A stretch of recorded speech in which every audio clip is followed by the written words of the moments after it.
with Zach, and I'll let him introduce himself. Good morning, Laura. Good Nice to see you morning. again. Looking Yes. forward to our Yeah, conversation. I'm so excited. We're joining up again to chat more. Yeah, Yeah. absolutely. Yeah. Look, my name is Zakdon Shadbolt, and I'm the owner of a salon in Australia called Salon Salon Trichotillomania. It's a salon, the first in Australia, and in fact, the first in the world, that specialises in helping girls with their hair loss created because of their hair pulling. So, yeah, my salon's been open now probably around 8 months, and it's I'm so enjoying it actually. I'm so Mm, enjoying helping the girls that are coming through, and over the last 3 weeks, I've had a lot of success stories, which good.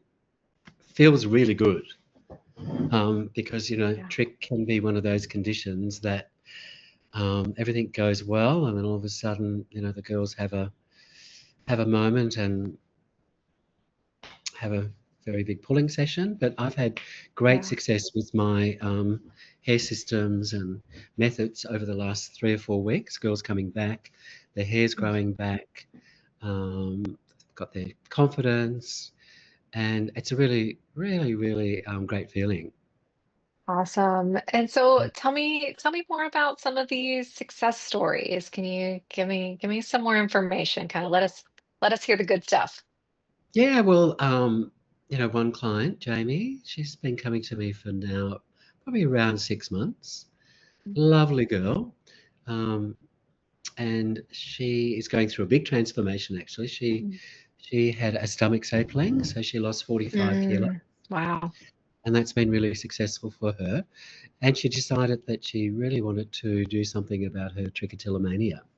Hmm. So she, funnily enough, she was looking for a psychologist. And my salon came up and she read it and she thought, you know what, I think that's what I need. Hmm. Yeah. So she called, we had a video consultation to start with, and Mhm. then she came into the salon.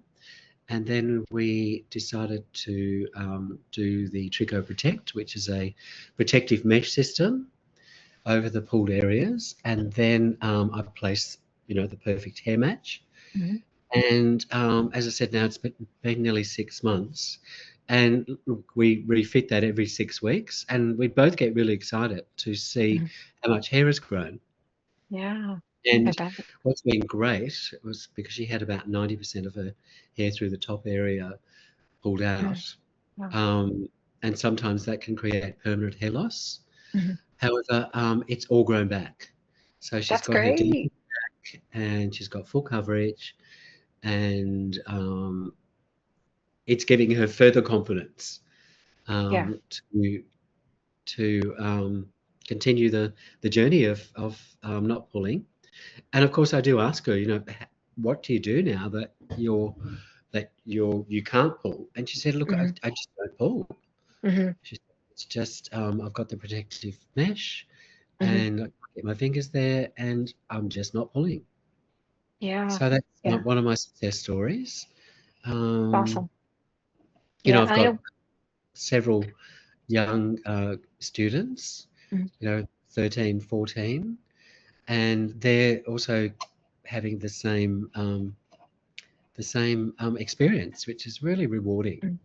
That's awesome. Very Yeah. rewarding. And I know when we had talked before, I think I had mentioned wigs have been super helpful for me because it blocks the pulling. Not only is it, yeah, something, that I like to play with, right? And it And looks how way good does your better hair than look? what's that? How good does your hair look? Oh, thank you. Yeah, yeah. No, Like, fantastic. yeah, thank you. This is a piece that I just got back, had it recolored because it was starting to fade and just got it back. And it's just so helpful to have it covered. It's so helpful to not be able to reach and, grab to those spots that I tend to pull from. And I also find, and I'm interested to know if you have clients that feel the same, and I know your system varies from, wigs to the Tricho Protect and so on. But I know for me, the wig cap is like just snug enough that it's kind of like a hug for my head. And it really reduces urges just having the wig cap on. seems to reduce urges for me. Do you have clients who feel the same? That Yeah, pressure is totally, just, yeah, it totally. makes such a big difference. Like I just don't even have the same urges when I'm wearing my wig as when I'm not wearing anything. And I think that's something that a lot of people don't realize probably that the wig can serve so many functions, right? It can help with confidence and it can Absolutely. help with reducing urges and it can help with Yes, blocking the pulling. yes. Just it's really helpful. It just makes you feel good. Yeah. Oh my gosh. I've never had hair this good in my life. Like never, right? I tell people like I'm living my best hair life now. Yeah, look, I think we need to tell our audience that I'm from Australia and you're from the Yes, US. I'm from the US. Yeah, yeah. So I haven't had the good fortune yet to actually one day hand make you um, a tricot wig. But Yeah, what I yeah. can see, as a professional looking at your Mm. piece, it's really good. Oh, thank you. Yeah, I It's really like really good. this one. It's as good as the methods that I actually have in my salon. It's a really great system. Yeah, and I think people also don't realize how realistic they can look, right? I've heard so many people say like, oh, wigs don't look realistic, right? Or you can tell that it's Well, a wig, there are a lot or of wigs out there that don't look realistic. there are. And I Yeah, think a lot of people don't realize that there are also a lot of wigs out there that look great. Like even if I like zoom in here, like you I can't, know. you know, It's so good. like you can't And tell look, that that's that what I it's a pride wig. myself in. Mm-hmm. I've been very fortunate to access beautiful, raw, natural, human hair. Mm-hmm. So I only work with raw hair, beautiful Hmm. hair. And so the hair is beautiful. That if the hair's not right, the wig's not right. Hmm. Yeah. And I can see Yeah. the quality of the hair that you've got is actually really good quality hair. Yeah, I've had this piece, like I said, I just got it recolored, but I've had this piece for a little over a year now, I want to say. There's this fantastic woman named Sophia. She's in Canada. She owns the place called Alt Shop Wigs, and so she custom made this one for me. Oh, And great. she just does a Well, I can fantastic see. job. I've got several pieces from her. Did you see her face to face, or did you go? No, I just sent her pictures of like, So you hey, had a here's what I'm virtual looking consultation? for. Yep. And then, she made the piece and she makes them from, from scratch, all on her own with her own, sewing machine and everything. And Yes, yeah, and then she, sent it to me and I've had several pieces from her and she's one of my favorite wig makers. She does a really nice job. Just has beautiful colors. Um, so fantastic. And can I yeah, yeah. ask you Yeah. what you pay for that? Oh, let's see. So this one, oh, I'm just gonna guess. I want to say it was about $2,000. Yeah, I think off the top of my head, which is pretty 2,000 US standard dollars. to that. Yeah, yeah. I think there are some places where you can get nice quality wigs for less, and then there are some places that are charging way, way, way more. I want to say this one was about $2,000. Yeah, yeah. Look, yeah, look, I've got girls who have come in and they've spent like $7,000 on a just a top piece.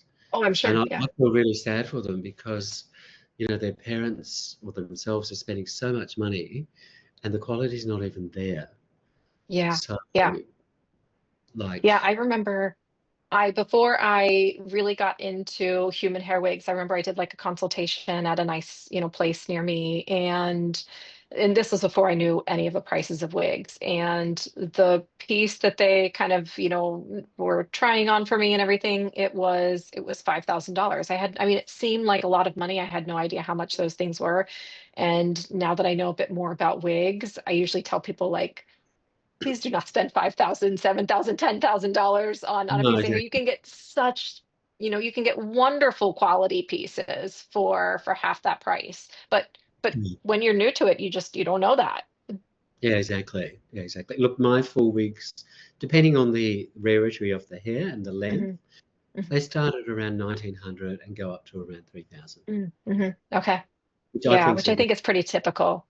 fair, reasonable price, especially for the quality that I actually Yeah. give. Yeah. And what type of hair do you typically use? I use 100% virgin Russian or Caucasian Rush, hair. rush. Okay. Okay. Yeah, yeah. Which is, a high quality hair, right? For Very high anybody who quality. doesn't know about the Work. different kind of grades of I won't hair. work with anything else Yeah, yeah, because that's I not know that's not a cheap performance wig. lasts.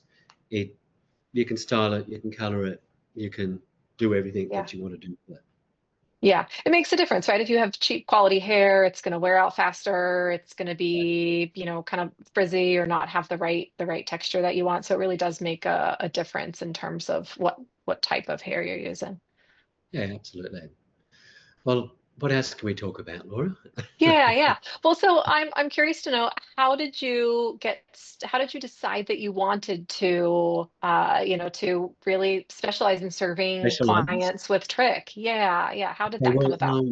look, my basic career, I started off as a hairdresser, and then I specialized in hair extensions, Mm, and I had a very successful business for 10 years with top quality, beautiful luxurious hair extensions, and I was the leader in Melbourne, mhm. Australia for that. Wow. And as I had that business, I was starting to attract girls with what I didn't know at the time Yeah. was I didn't know what this was about. It's like, okay. And I discovered, that there was a whole community of girls out there who had trichotillomania. Hmm. And it interested me because Hmm. I'm a hairdresser, I'm a hair loss specialist, but I'm also a therapist. And I've Hmm. also had not trichotillomania, but repetitive behavior conditions in Hmm. my life, which Hmm. I've managed to work myself through. Hmm. So I just felt like it was a perfect match for me. Hmm. So I sold that business around 10 years ago and retired. I retired because I was actually experiencing depression and anxiety. So Hmm. I needed to go off and heal myself, which I Yeah. did.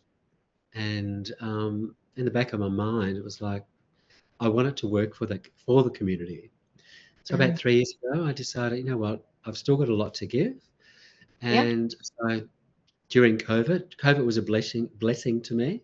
Hmm. I spent 2 years um, setting up my business plan, designing the studio, designing all the different methods that I've created. And so, yeah, I spent 2 years of COVID actually doing that. Hmm. And then I opened about 2 years ago. Yeah. So that's how it all happened for me. And I'm so happy that I've Hmm. done it. Hmm. And I'm so happy that I'm really supporting a community of people. Yeah. Excuse me. I'm sure they appreciate it. Don't have support. Mhm. Right, yeah. Well, and I'm just thinking, a hair loss specialist and therapist is really like the perfect combination of skill It sets absolutely to is. help women with trichotillomania, right? Like it Yes. truly is this kind of unicorn combination of skill sets, which is awesome. Yeah, and what about yourself, Laura? Yeah, so I'm a physician assistant in psychiatry, and so started out in the psychiatry world, and I see clients and prescribed medications. And I realized along the way that the clients that I really, really enjoyed working with were the clients that, came for the medications to manage things like, the depression and anxiety, things that you mentioned that like, people need to get support, right? Those aren't things that we want to ignore. But I loved it when we got the medications in a good place and they kind of stuck around to keep doing the work, right? When they were not in crisis mode anymore, they were like, how do I keep making improvements? How do I keep doing this work? How do I keep up this momentum? And so I realized that I really enjoyed working with those clients. And since I have trichotillomania myself, I did, extra reading and trainings and so on to figure out how to not just help myself, but help clients.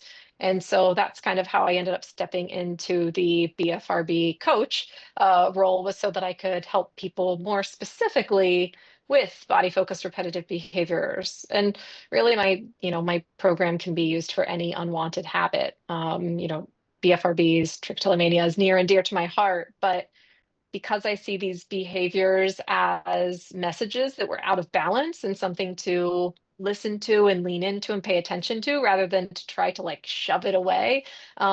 Because I take that approach, this approach can work for, any behavior that Well, somebody that's is frustrated with. why I really connected with you because Yeah. reading some of your work and what have you, I feel aligned with you, Mm. because with my clients, I really let them tell them, make trick your friend, Yeah. make it your enemy. I know it's easy for me to say that, but treat it as your friend. Treat it as something that has come into your life Mhm. that's there for a purpose. Yeah. Yeah. Often I find that my girls,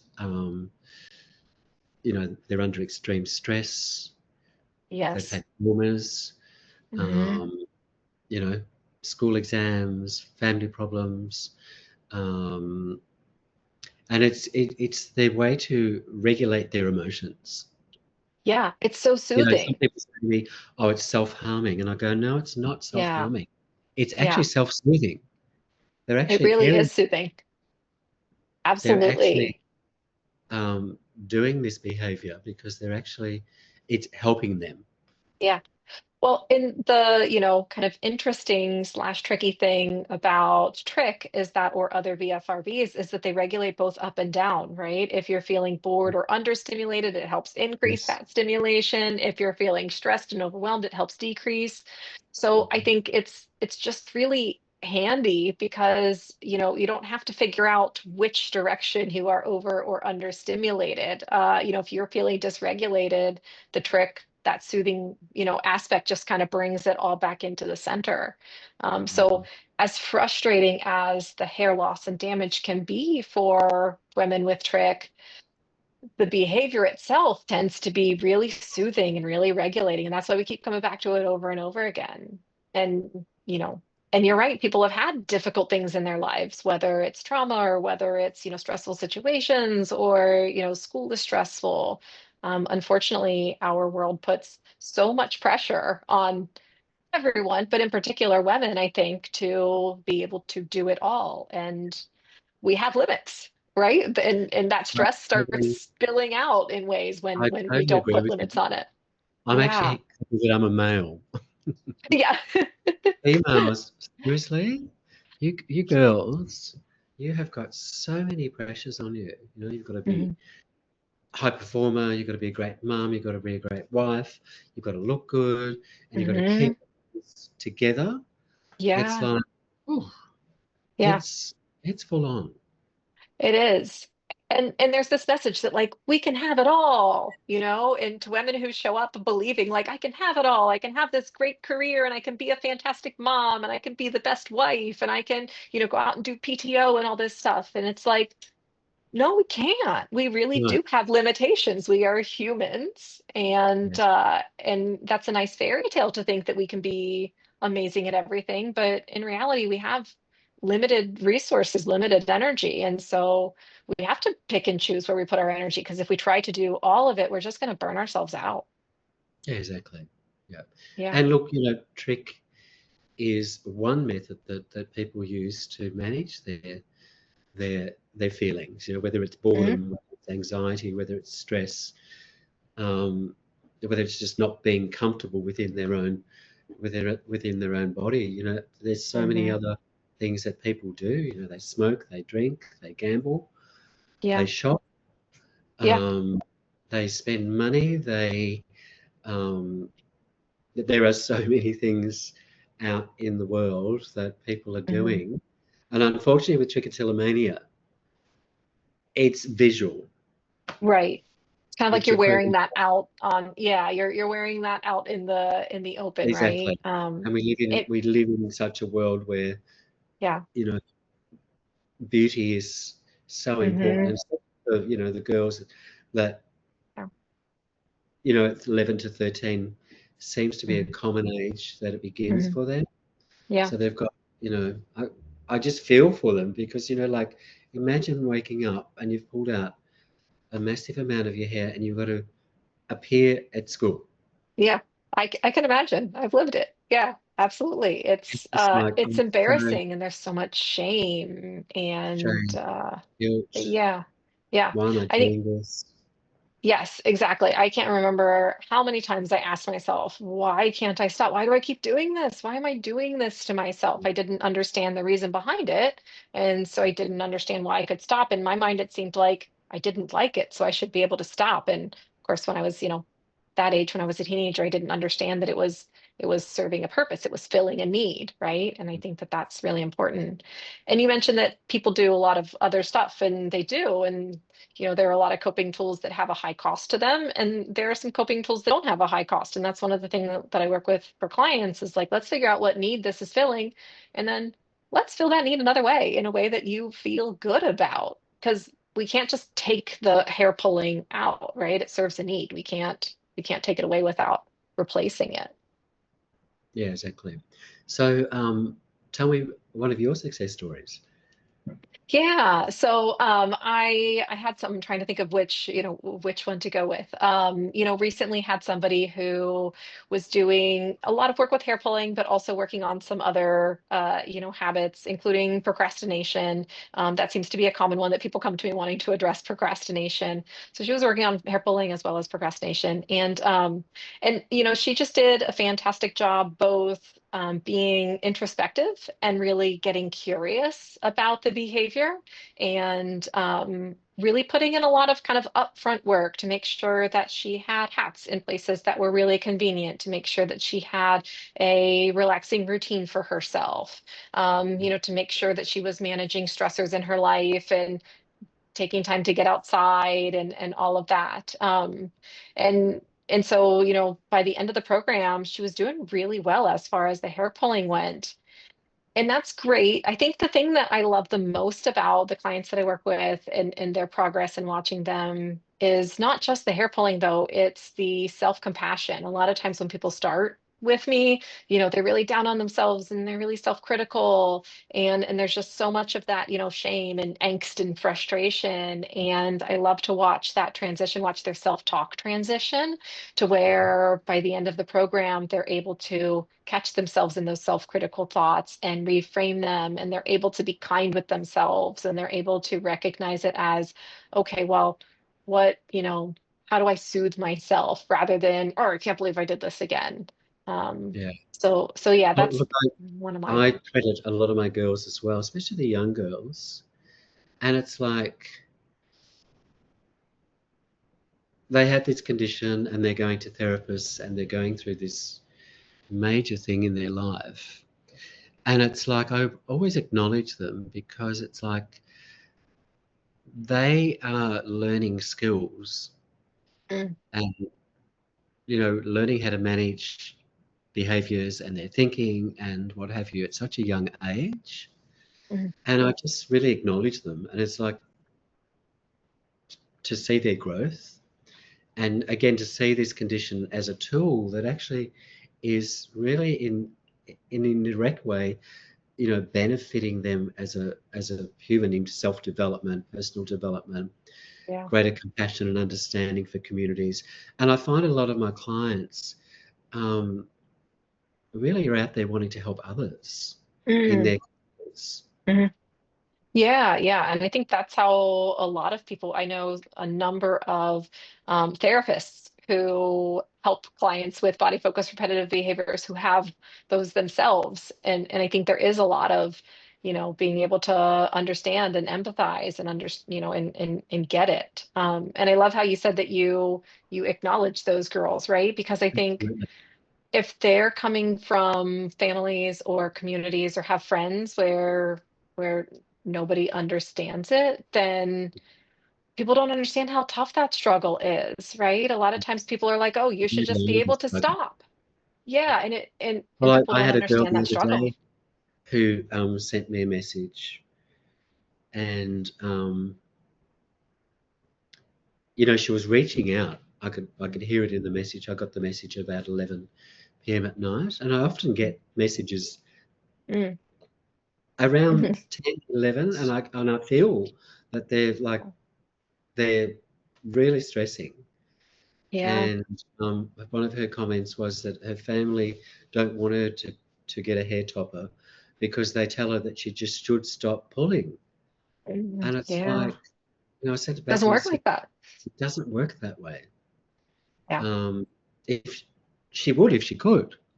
Right, right, You know right. what I mean? Well, And just to and I tell think someone to stop pulling, it's not that easy. no, and I think one of the things that I wish, family or friends or whomever knew for anybody who cares about someone with trich, um, I think one of the most important things to understand is that if they could stop, they would have done it by now, right? They wouldn't choose to have all of this hair loss and have all of this shame and, deal with how it feels to be out in the world without hair. Um, like if it was just a matter of wanting to stop, they would have done it by now. And they definitely want to stop more than Yeah. whoever the person is telling them to stop, right? They definitely want it more than them because it's their life that's being affected. So yeah, it's not as simple as just stop. And if it was that simple, they would have done it already. Mm. I was reading recently, which really surprised me, that over 50% of people who have trich don't don't seek help. Oh, I believe it. I went That that was like, wow.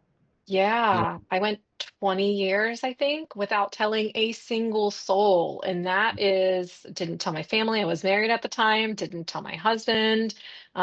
People knew I had bald spots, but I said it was from a medical condition, alopecia areata, because there's just so much shame. I couldn't imagine telling people I'm doing this to myself. That's how it felt. So yeah, I believe that because I know I didn't seek any kind of help for 20 years. Yeah. And look, I relate to that Mm, myself. Look, um, I came out as a gay person when I was 30.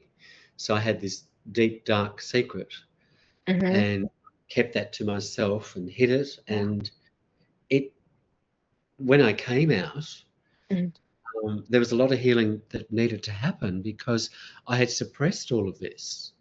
And I'd yeah. learned conversation methods to hide and to cover up and I Hmm. was, they had become learned behaviors. Hmm. I had to actually unlearn those behaviors because they were no longer needed.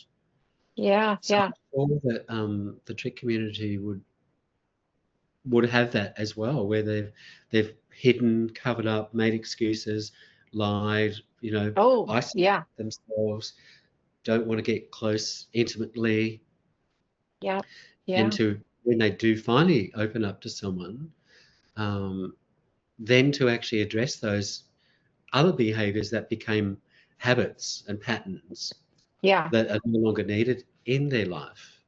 yeah, So yeah. if they can reach out and seek help, Hmm. uh, try and do it is all I say. It's too Yeah, hard doing that alone.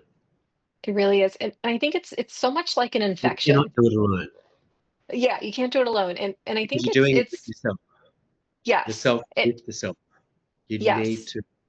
to reach It out, yeah. um, and find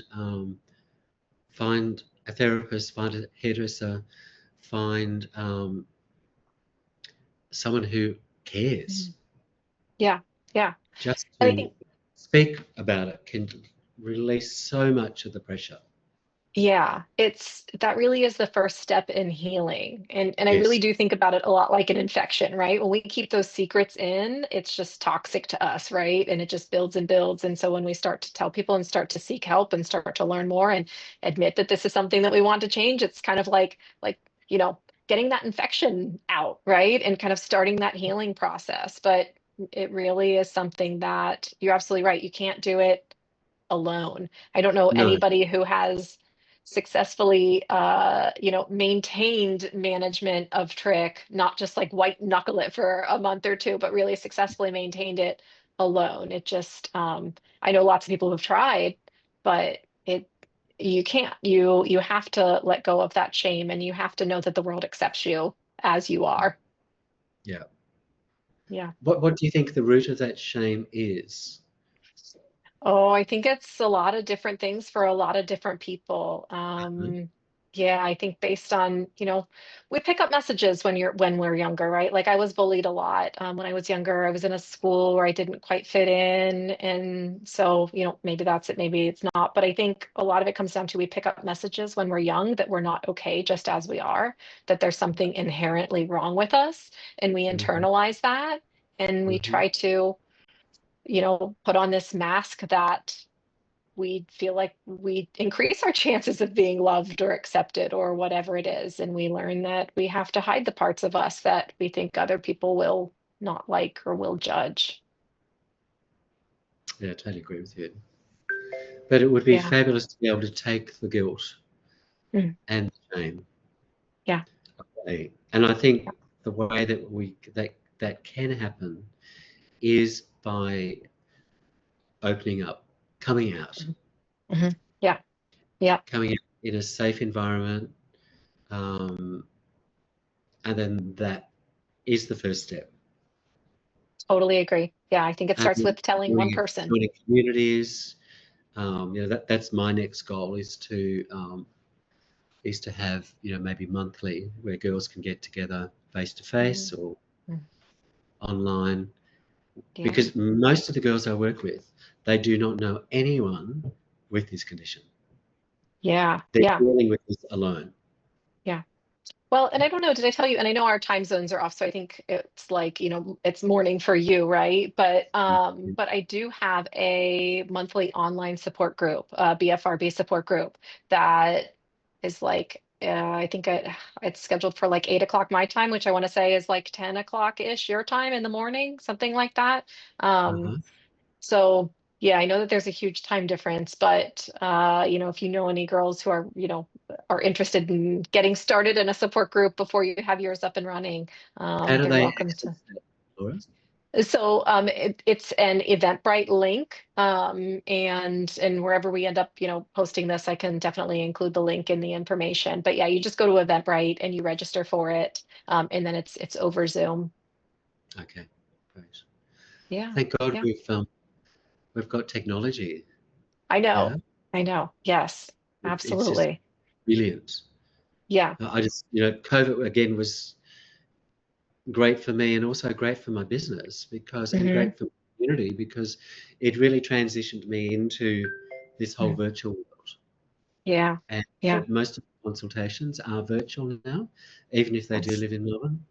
Mm-hmm. And they love that because first they're in the privacy of their own space, Yeah. um, Yeah. at their own time. And yeah, I love my consults. Yeah. You know, That's awesome. Oh, and I'm sure they love having somebody who gets it, right? Being able to sit down and yeah, talk with somebody who understands and who has seen so many people with trick that it's not a surprise to you. You're like, oh yeah, I know this. This is, yeah, absolutely. And to be able to share those gold nuggets, right. Yeah, and absolutely. it's just really nice after a consult. My first consult is just to greet and meet. It's not to me. It's not Hmm. about sales. It's Yeah. getting to know um, the person, Hmm. listening to them, understanding them, allowing them to unload and Yeah. to build a rapport, to build a relationship. Yeah. And I imagine by the time a lot of women come to you for the first time, they probably haven't had a lot of contact with No, people who understand it or who they can talk openly with, right? yeah, exactly. And look, what I'm finding now that I'm working totally with the trick clients is that they've really neglected their hair. Mm, They're not yeah. like other girls and ladies who actually go to the salon every 6 to 8 weeks, Yeah. Oh, manage their hair, keep their hair I would colored. avoid They salons for haven't so gone long for because I was so years. embarrassed. And Mhm. I'm actually having to say to them, like, I need to retrain you. Yeah. Yeah. Yeah. um, because, you know, you've just got Mm. into this habit of never going to the salon because you're Yeah. embarrassed. Yeah. Well, and I think And for me so, also there, I now want to see you at yeah, least every yeah. 3 months.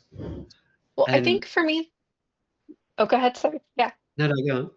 I was gonna say, I think for me there was also this idea of like, well, my hair's gonna look bad no matter what I do. So what's the point of taking care of it, right? Like it's gonna look terrible whether I take care of it or not because there are so many bald spots. So I think that's probably part of it too, is probably women feel hopeless about the fact that whether their hair even can look good or not. And so they just kind Yeah. of give up on it.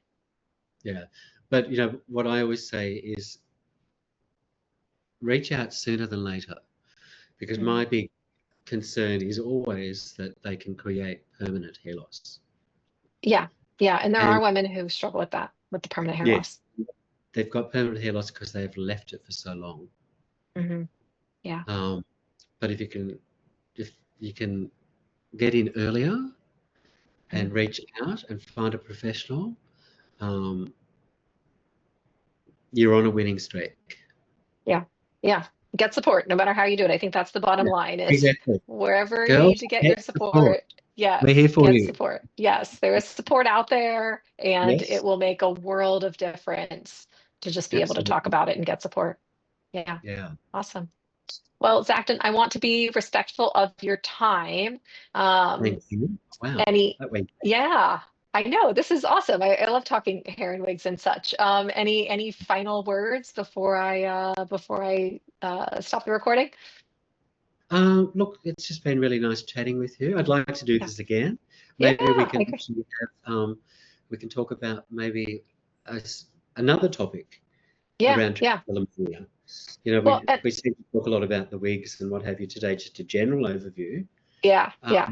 What about if we, maybe once a month we can have a conversation around a specific area of trick and talk I about, love that. talk about maybe clients that we've had Yeah. and knowledge that we've got that we Mhm. can put out there and share with our community. I love that. And I think we could also maybe take questions from our communities and kind of get an idea of what do people want to hear about? What do they, Yeah, what kind of tips do they want or what do they want to know more about? So yeah, I love that idea of doing a regular chat and even, finding different topics and getting even suggestions for topics. fantastic. Well, Laura, thank you so much. Really Yeah, nice with yeah, you. yeah, And absolutely. I'm so glad we did this. yeah, you have a nice sleep. And All I'm going right, to have you too. a beautiful sunny day outside. Awesome. And yeah, really nice chatting with you.